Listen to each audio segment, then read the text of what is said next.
It is a story of worldwide importance, but it started here, a land of deserts and rivers, and we'll take a look at regions and a look at cities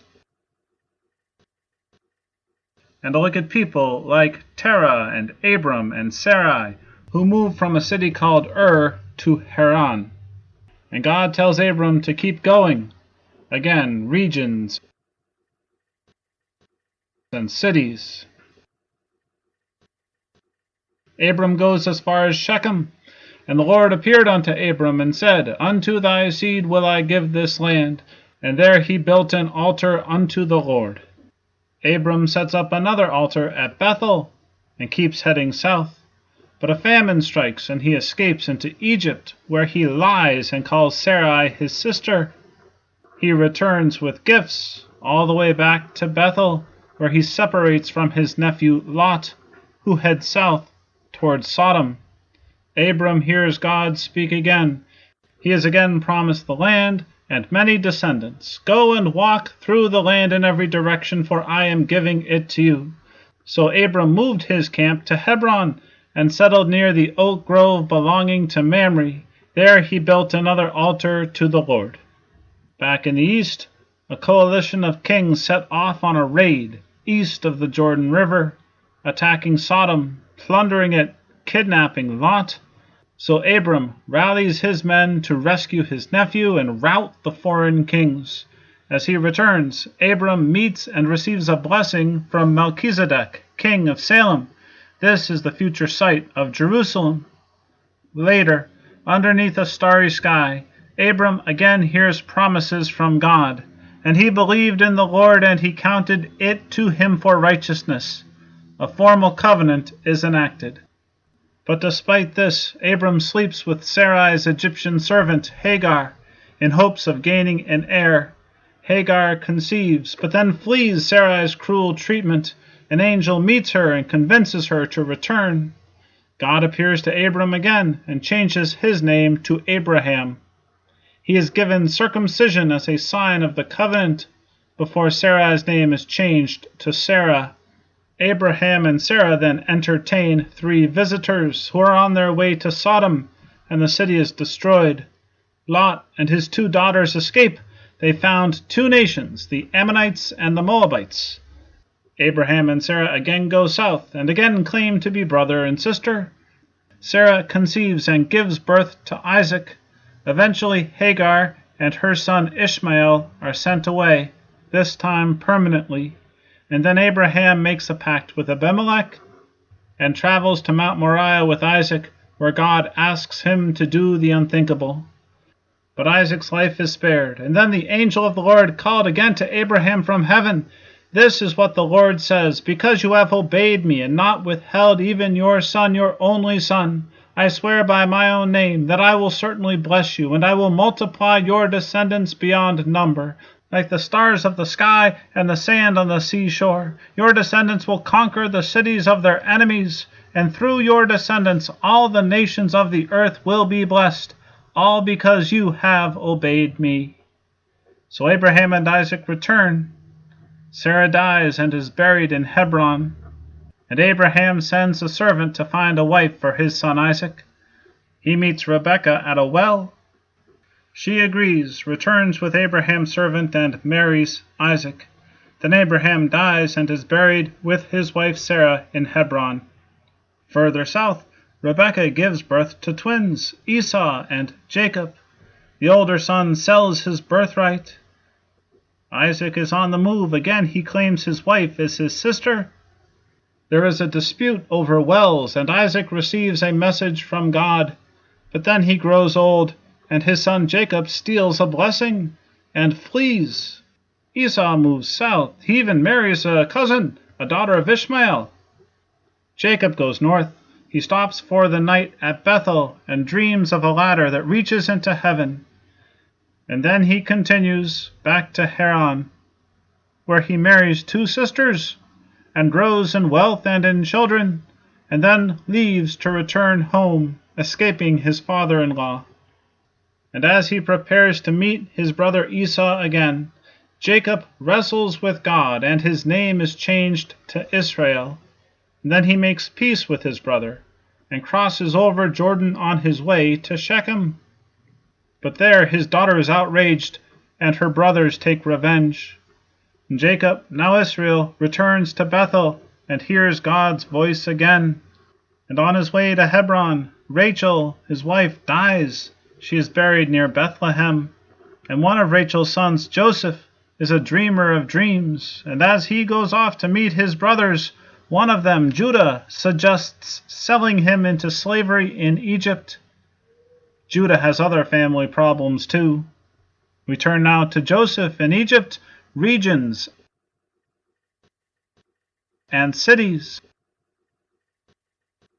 And Joseph suffers, but eventually he rises to power in Egypt. Eventually, his brothers travel there hoping to buy food. The story is complex, but most of Joseph's brothers return home and then come back with Benjamin. Benjamin and Joseph are Rachel's two sons. Joseph tests his brothers and then reveals his identity. The family is reunited, and Jacob joins his sons in Egypt. They settle in Goshen, where Jacob blesses his sons and grandsons, but after his death, he is buried back in Hebron, as Israel's descendants remain in Egypt for 400 years. And then a new leader, Moses, who was raised in Pharaoh's house, escapes to Midian, and then travels to Sinai, where he has an encounter with God, and is told that he will lead Israel out of Egypt and into a land flowing with milk and honey. Moses hesitates, but then takes his family out of Midian to travel to Egypt. And Moses delivers a message to Pharaoh from the Lord, "Let my people go." But Pharaoh refuses, and his heart is hardened as Egypt faces plagues, water turning to blood, frogs, gnats, and flies, plagues against livestock, plagues of boils, hail, locust, and darkness. But it's only after the 10th plague, the death of the firstborn, and the institution of the feast of Passover, that Israel, the nation, is finally able to leave. They head south and are led by a pillar of cloud by day and a pillar of fire by night. And Israel crosses the Red Sea. Commentators are unsure exactly where. Egypt pursues and is drowned. Bitter water is then made sweet, and the nation is fed with quails and bread from heaven, and they drink water from a rock, and they fight. Before arriving at Mount Sinai, where the nation will stay for over a year, they receive the 10 Commandments, the law, but they commit apostasy with the golden calf. Moses intercedes. They build an ark and a tabernacle, and receive rules for the new Levitical priesthood, and more rules, and then they depart in orderly march, tribe by tribe, with the ark in the lead. But the people complain and are burned with fire. They eat quails and get sick. Even Moses' sister complains.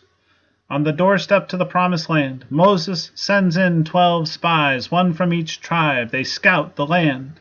The spies make it all the way to Hebron, but they bring back a report of giants.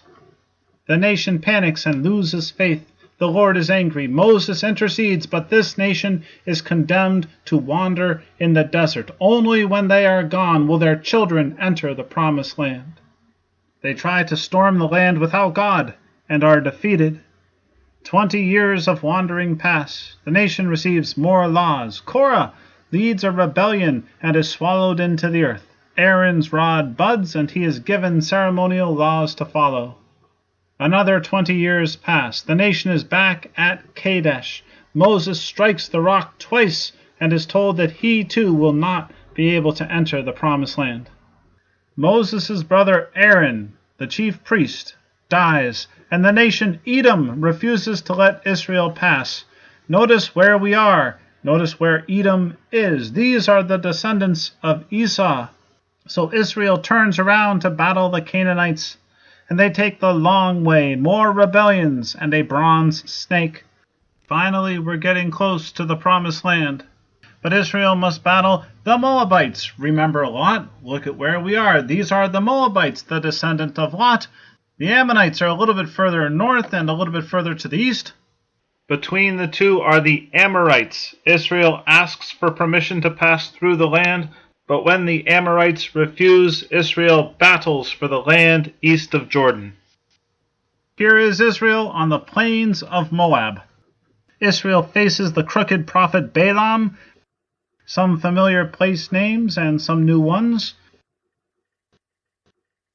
Israel prepares to enter the promised land with a second reading of the law. I set before you this day a blessing and a curse.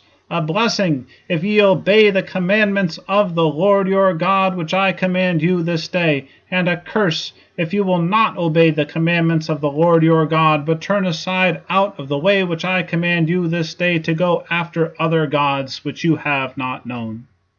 Moses dies atop Mount Nebo, looking over the promised land. Because it's up to Joshua now to lead the nation, he sends spies to Jericho. They are helped by Rahab. And the nation crosses over Jordan and sets up camp at Gilgal. Circumcision, the celebration of Passover, the Lord appears to Joshua, and Jericho falls. But then Israel is defeated at Ai, because of loot that Achan stole from Jericho. So he is punished, and Ai falls. This is right next to Bethel. And Joshua moves north to Shechem. The covenant is renewed. Following Moses' instructions, blessings are pronounced towards Mount Gerizim, that's on the southern side, and curses are pronounced on Mount Ebal to the north.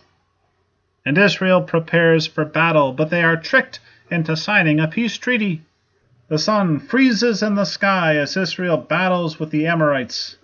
So Joshua conquered the whole region, the kings and the people of the hill country, the Negev, the western foothills, and the mountain slopes. He completely destroyed everyone in the land, leaving no survivors, just as the Lord, the God of Israel, had commanded. Joshua slaughtered them from Kadesh Barnea to Gaza, and from the region towards the town of Goshen up to Gibeon. Joshua conquered all these kings and their land in a single campaign, for the Lord, the God of Israel, was fighting for his people. And then Joshua and the Israelite army returned to their camp at Gilgal. All the kings of the northern hill country, the kings in the Jordan valley south of Galilee, and the kings of Canaan, both east and west, the kings of the Amorites, the Hittites, the Perizzites, the Jebusites in the hill country, and the Hivites in the towns on the slopes of Mount Hermon. All these kings came out to fight. Their combined armies formed a vast horde. With all their horses and chariots, they covered the landscape like the sand on the seashore. The kings joined forces and established their camp around the water near Merom to fight against Israel. And they are defeated. But despite his many victories, many pagan nations remain in the land. Still, Joshua portions out the territories by tribe. Reuben, Gad, Manasseh east of Jordan, Judah, Ephraim, Manasseh west of Jordan, Benjamin, Simeon, Zebulun, Issachar, Asher, Naphtali, Dan.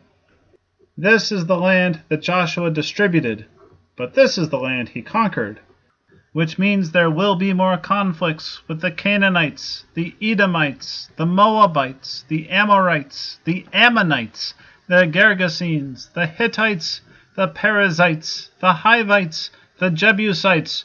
That's the nation that is currently in control of Jerusalem. You can see that it's called Jebus here, but it'll be called Jerusalem later. It was called Salem earlier in our presentation here, but the Jebusites and the Philistines. But there's room for all that in the book of Judges and in 1st and 2nd Samuel. The last thing Joshua does is he moves the tabernacle to Shiloh. This is between Shechem to the north and Bethel to the south, cities where his fathers, where Abraham and Jacob heard from God.